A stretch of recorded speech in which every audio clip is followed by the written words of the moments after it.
Well, after watching Sting of Death, I was moving on with my William Grefe set, and I put on Death Curse of Tartu next, and wow, what a letdown. I mean, going from the Sting of Death, which was really pulpy and fun, this felt similar, but had a lot of the fun stripped away from it. And it's rather low-key and low budget, which I was expecting, but what it just gave me was lots of tedious boredom. Now, it starts off exceptionally well. We have an explorer stumble across the tomb of Tartu, who turns out to be an Indian witch doctor who put a curse in the land. Anybody trespasses, he will come back in the form of an animal and kill them, or maybe come back himself and stalk them later on. And the guy at the start is killed. He's carrying these scrolls. Tartu, for some reason, starts flicking through them, and it's the credits of the movie. I really liked that opening. I just thought it was fun, inventive, incredibly silly, but a really nice little touch. Then we're thrown into the movie and we are given long drawn out sequences of just tedium. We have somebody on this island in the Florida Everglades, so you get the production value of that, which is always nice and always interesting to look at.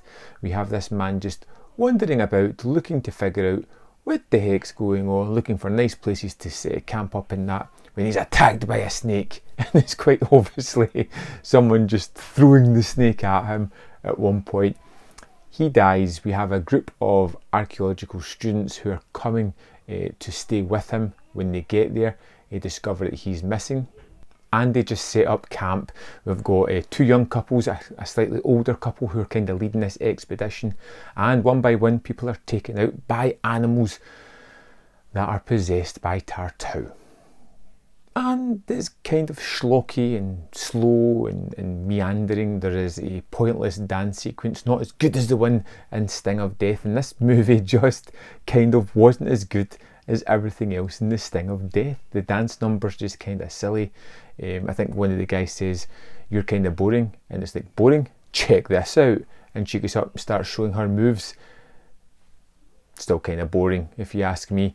And the kind of low budget effects are quite prevalent throughout the movie. There is a shark that attacks a swimmer at one point, and if you look closely enough, you can quite easily see that it's just a little rectangle with a fin on it, because in one of the scenes where it's attacking, probably strapped to somebody, it comes above the water and you see what it is. There's an attack later on with a snake, which is quite effective actually. It's like a snake on a stick almost, and every now and again it's just a quick cut and a jab at the camera with this, and it's really effective. Even though you know what it is, it's cut in such a way that's just nicely done.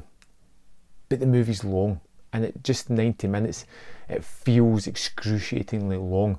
The tracker at the start feels as if he's wandering about these Everglades for ages before he's attacked. Some of the people are screaming and running forever and they just never get attacked. One of the ones near the end is getting chased by an alligator, and it just feels that even the alligator isn't that interested in attacking this woman.